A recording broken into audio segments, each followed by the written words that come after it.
We officially call the meeting of this special meeting to order. And is there a public comment?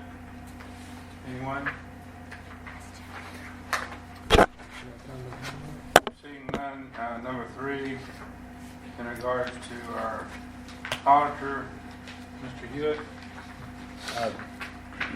First note I'd like to point out is that we've received confirmation back from the Local Government Commission that the 2018 amended audit contract between the town and Rives and Associates has been approved by the Secretary of the Local Government Commission. That's just follow on to old business. As directed by the board, we had solicited, we did target soliciting of beach communities and local communities auditors, and also did a request for proposal in general, published that in the local paper. We got 4 responses to that request for proposals, those being from Rives and Associates, the current audit firm, or this past year's audit firm, Martin Starnes and Associates, Bernard Robinson out of Greensboro, and the 4th one is SDP&A, Preston Douglas and Associates. So we've received 4 responses back to our RFP, and they range in price from, I believe, $15,000 to $31,000 for Rives and Associates. Although Rives and Associates has a variable cost component to their proposal, which was not one of our solicitations. Did the LGC approve the audit itself, the financial statements? They did.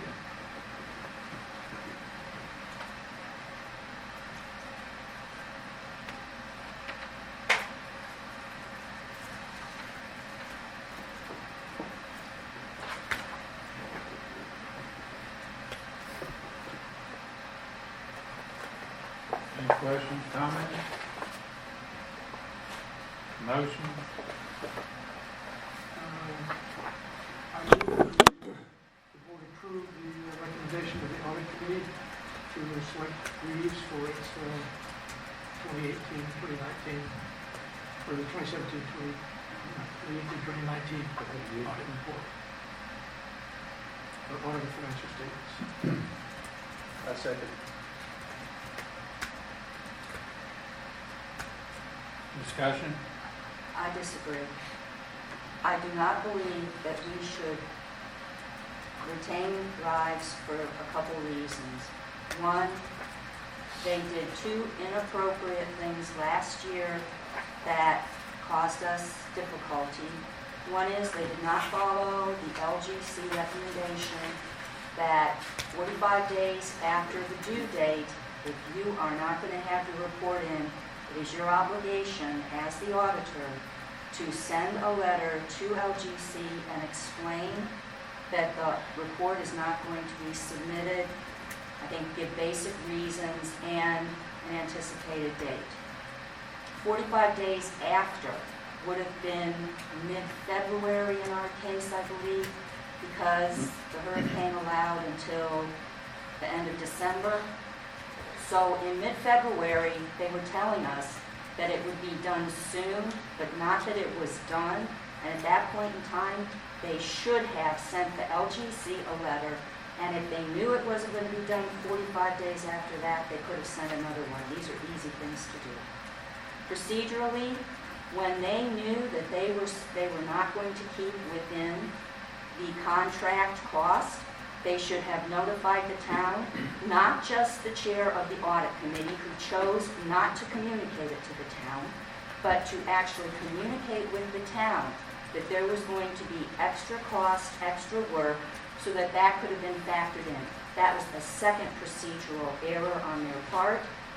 I don't understand why we would want to bring them in for a second year when they had 2 significant mistakes in how they handled just plain procedure. I'm not talking about the audit and the way they did the audit. I'm talking about the procedures that an audit firm is supposed to follow. I also find it rather disconcerting that the auditor will take a private call, even though it's from the chair of the audit committee, but will take a private call, will share information with that individual, and in this case, it was about the cost and the fact that it was going to be more work, and then not talk to the town manager that the contract actually goes through to give him the same information. Again, this is a procedural error in my part, in my opinion, that suggests to me that it would be better not to keep them for a second year. I question whether or not there is some bias now. I question whether or not there is familiarity that's been developed between audit committee members and the auditor. And in these kinds of cases, it is better, rather than have the question about whether there is some bias or there is some threat to independence, to move to a different firm. And that's not even taking into account the fact that their cost is basically twice as much as the costs of a couple of the other qualified firms. Last year, the audit committee said that all three of the bidders were qualified. SDP&A was one of the bidders last year. They rebid. They would be a good logical choice, as would BRC. Either of those has very good credentials. They have done a number of towns, a large number of towns, including beach towns, and have been retained by beach towns for a significant number of years. I think either one of these would be better choices for this upcoming audit. Yeah, respond. Sure. Just, again, I don't argue with positions. The only issue I will clarify is in terms of the cost that the firm was incurring. They didn't call me on that. I called to ask how the audit was going, because I hadn't heard anything for it was going. And he said we are incurring significantly more costs. My direction to him was go to the town manager, propose what you need to do, and the town manager will decide. I only found out how much the thing was when David called me and said he had gotten a memo from them asking for the additional money and what I thought. And I told him, given the nature of the work they're doing, I thought it was appropriate to do it. And I didn't hear another thing until we came to the meeting here from them. Just so they went to the town manager. At the same time I saw the amount, the town manager saw it as well. I'll turn it back to Mr. Mayor. Any more comments? Discussion? I'd like to make a comment. A lot of what I'll say Pat stole a lot of my thunder, but I actually went into the internet and got the contract that LGC approved that the towns have to use. And section number 6 says, it is agreed that time is of the essence in this contract. All audits are to be performed and the report of the audit submitted to LGC staff within 4 months of fiscal year end. If it becomes necessary to amend this due date or the audit fee, an amended contract along with written explanation of the delay shall be submitted to the Secretary of the LGC for approval. Then another section of the contract, section 15. If an approved contract needs to be modified or amended for any reason, the change shall be made in writing on the amended LGC-205 contract form and pre-audited if the change includes a change in audit fee. Pre-audit requirement does not apply to charter schools. This amended contract shall be completed in full, including a written explanation of the change signed and dated by the original parties to the contract.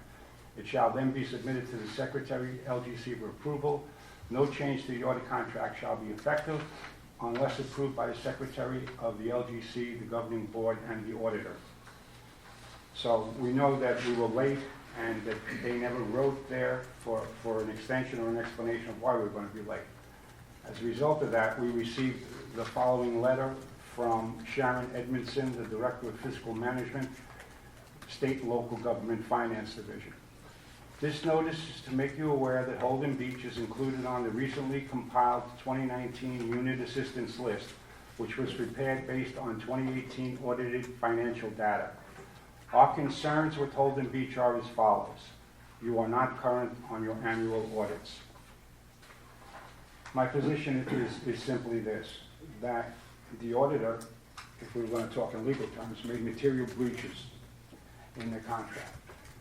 I think as a result of those breaches, they at least were part of the reason why we were late in reporting and part of the reason why we were placed on the watch list. And one of the reasons that the audit committee had suggested or voted that they be retained for this year was that they would be able to do the audit this year in a timely fashion, and that would result in us being removed from the list. I think that the fact that we're here today voting, we're going to give any firm that we select the ability to do it in a timely fashion. And I don't think, I'm not in favor of awarding the contract to the firm that helped put us in a position where we need quick action to be taken. It just seems, it doesn't seem like good reasoning that we're going to incentivize their failure to do what they should have done in a timely fashion. So for that reason, I'm in favor of awarding it to a different auditing firm.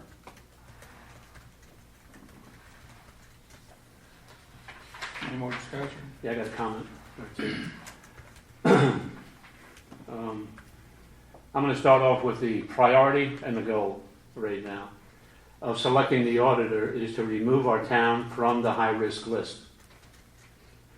Changing auditors after receiving a material weakness deviation or deficiency and classified as a high risk is contrary to reasonable logic.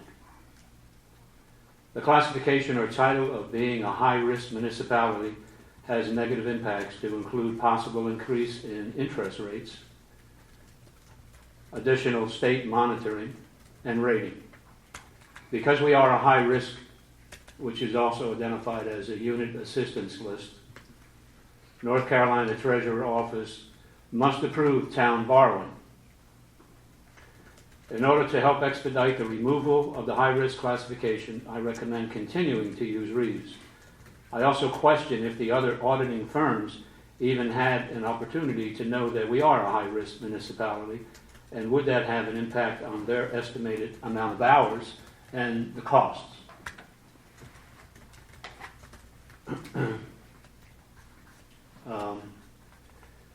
Due to the unknowns, and there are a number of unknowns here, right? Let's not put the town at risk, further risk, by using another auditor. The borrowing really concerns me. From the perspective of, we know that we have a sand search going on right now. We know that we have the ability to retrieve $25 million from FEMA. In order to accomplish the retrieval of the $25 million, we have to come up with the money. We know we're going to have to go out and borrow. All I can do is say that we go out to borrow, being on this list, the interest rates will be higher. I'd like to quickly get this behind us. I can agree with some of my fellow colleagues' comments, but expeditiously, I agree, let's continue to use Reeves. I've got some input on that, if I may. Sure. Mr. Butler, regarding the borrowing by the needing approval by the LGC has to approve all town borrowing. So it's not just a special occasion. Matter of fact, there's been additional oversight by the legislature, and now there's actually a capital facilities board that provides an additional review on that.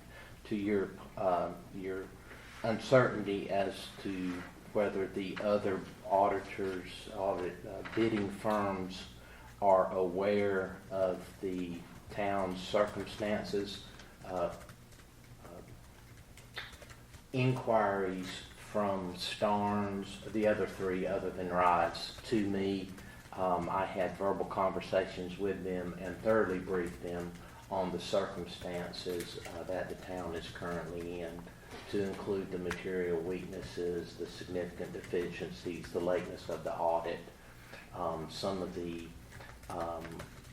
specific inquiries that they had could probably be generalized as they were more concerned with had we received monies, grant monies, FEMA in particular, that would have driven a requirement for a federal single audit, which we haven't in this current year. So that was my impression from them. But to your point about that, those responses were verbal, and I did brief them on our circumstances, so they knew that. Thank you for the additional. I've only got a couple of comments on the audit process, and I've done this a number of times. The first time a firm does the audit, it takes extra time, and I think Rives was prepared for that. And they only charge us a third of their additional time. As we had an audit committee meeting and a public meeting, there was a focus on the fact that one of the delays from April the 9th to June the 9th was the fact that the management discussion analysis report took 60 days to be submitted by the auditor to the LGC. The focus was on an email that showed that on the 10th or the 14th day, it took exactly 2 weeks for Lithia Brooks to put together the MD&A and send it to them, but it wasn't appropriate. It had mistakes on it. It was in the wrong format. And as I understand, when the auditor went back to her, she was on vacation. All in all, it took her another 6 weeks to get the one that is in the actual annual audit report put together, which is a 2-month delay. So my view at the end of the year was that Rives wasn't responsible for that much, if any of the delay. Our books were not as we had proposed they were, and it took them more time to do that. I'm not sure everybody understands that the auditor has to do work at certain points. If he finds certain facts, he has no question, but he's got to do the work. And if he doesn't do the work, or we were precluded from doing the work, he wouldn't be allowed to issue the opinion on the audit report or on the financial statements. And I think we definitely would want to avoid that. My overall feeling is that all four, one of them we had before, Thompson was our auditor, and they seem to have done a good job back at about 10, 12 years ago. Correction, Thompson is not a bidder in No, this That's not what I said. Okay. I said one of these bidders was there before Thompson became the auditor, Okay. which is true. And they seem to have done a good job there. All three are qualified. I'm impressed that we got, this time, 4 submissions of qualified firms. And as the chair of the audit committee, with the audit committee having voted twice, having lots of discussions on it, I would stick with the decision that, and I don't think that in fact at the end of the day that they're going to be much more expensive, if any, than the other firms when the work is worked out. And they've said they would charge less if it cost them less. So if our books come in clean in the next week or so, I think we'll see a significant reduction in that cost. So my recommendation would be that we stay with them as I recommended before. I understand what you're saying, John, but I feel that there is a chance that there is bias. I am still concerned about their lack of following proper protocol, but the LGC actually lays out how they are supposed to do things. The fact that they have more work, I'm not arguing that they have more work.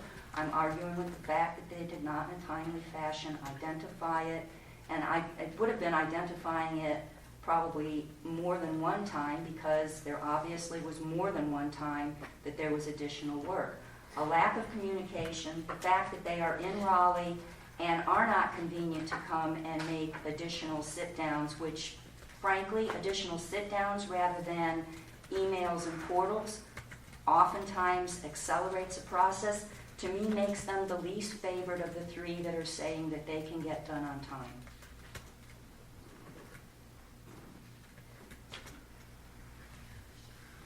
Peter, you mind quiet? I'll weigh in briefly.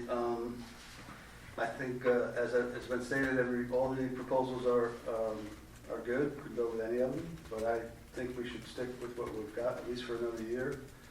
It's just, several things that are already mentioned, I don't want to opinion shop, don't want to shoot the messenger, and I want to, as quickly as possible, get started, to get off the assistance list, and I think John stated correctly, hourly rate, they're all about the same, but I think Rives understands what's in front of them more than the others. And not to beat this up too much, because you know what's going to happen at the end, but just so everybody who takes the time to sit there and also read the minutes understands that the vote that was taken by the audit committee was taken, and two of the members of the audit committee wrote to us all and mentioned that the only reason that they voted to retain Reeves, or one of the reasons, was that they did not, at the time that they voted, have an understanding that it would be within the town's capabilities to put this out for bid and to have other qualified auditors respond in such a short period of time. So both of them wrote to us all saying that they couldn't make it here today, but if they were, that they voted for that, and that they wished us to consider the other auditors, not that they chose one over the other. The other thing I'd like to say is that I sat through the audit committee meeting, and there was a lot of discussion that John seemed to encapsulate and place the blame for what the delay squarely on the shoulders of the town. And I wish that Woody Tyner was here, who was a member of the audit committee, because he had a chronological listing of all of the communications going back and forth between the auditors. And it certainly, and we spoke about it at the Board of Commissioners meeting that followed that. And it certainly didn't seem to me that, based on the findings that Woody had and the documents that went between the two, that it was a 2-month delay on the part of the town. There was a lot of delay on the part of the auditor. And again, to me, the crux of this is we're relying on somebody who's going to tell us that we did wrong because we didn't do a particular thing.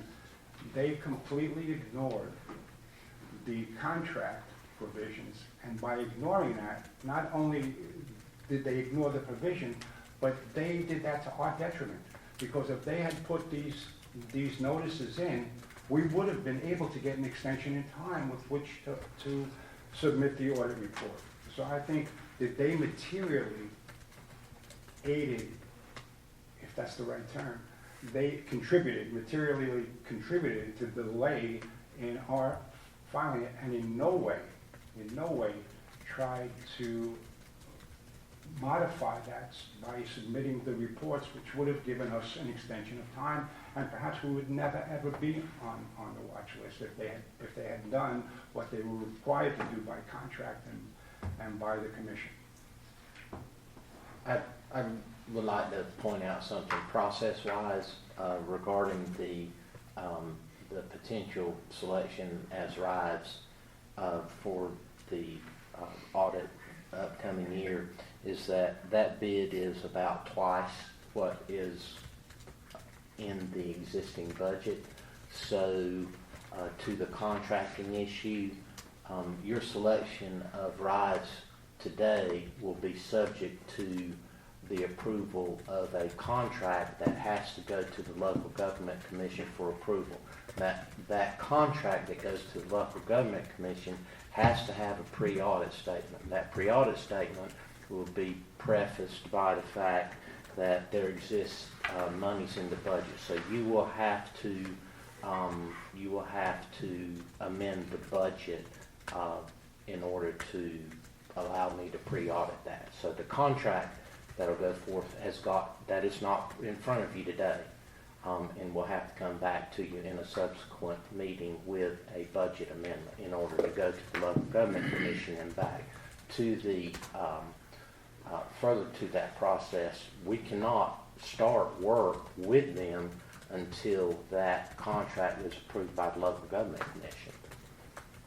David, I don't remember in the budget seeing a line item for the audit services. Professional services. Professional services. And we did not budget $32,000 for an audit, the audit firm to do that.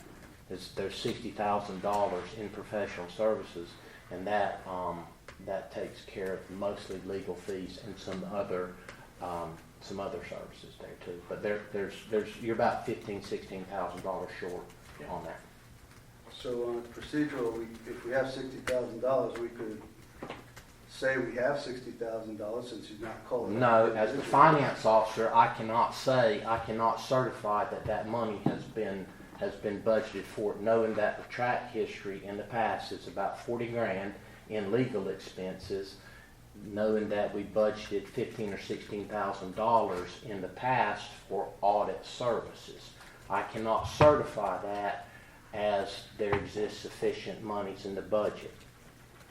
So you guys got to put some more money on the table, is basically what it comes down to. But just so I understand this part of the discussion, if we choose someone else with a lower bid, we don't have to go through that process? You still have to get the contract approved by the local government commission, but you have sufficient funds in the budget to cover the two of the lower price ones, because they're in keeping with the historical precedent that we budgeted for audit services in the past. And we could do that at our next meeting? Yes, sir. What I don't understand is why you want to retain somebody who has essentially ignored a previous contract and ignored LGC guidance. I honestly do not understand this. I hadn't finished Sorry. with that. I'm sorry. I was just trying to answer the question. The unit assistance list, we seem to have gotten assurances from the rides at the last board meeting that if we got our audit in on time, that we would be removed from the unit assistance list.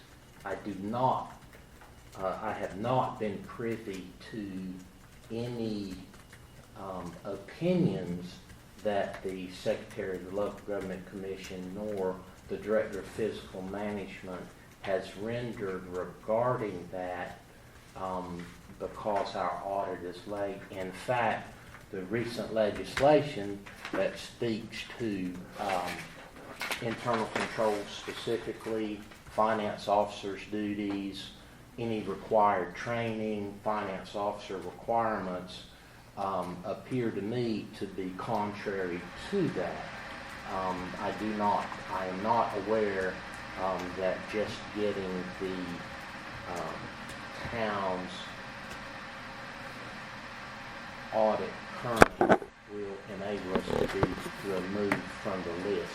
There may be other issues regarding specific internal controls that would preclude us from doing that.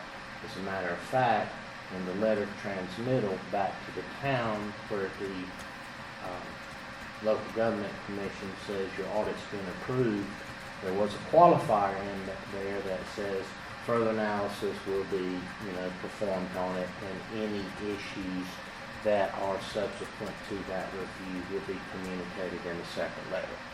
So I disagree to some extent in the auditor's assurance that getting your audit current will remove you from the unit assistance list. You may have yourself removed from the unit assistance list because you get your audit current, but there may be other extenuating circumstances that keep you on that list.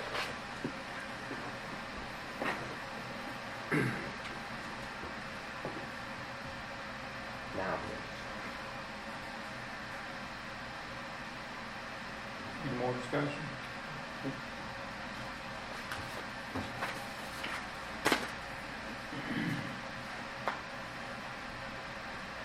What's your pleasure? There's a motion on the floor. Ready to vote? All in favor, say aye. Aye. Opposed, say no. No, Reading 2, Madam Clerk. We're on number 4.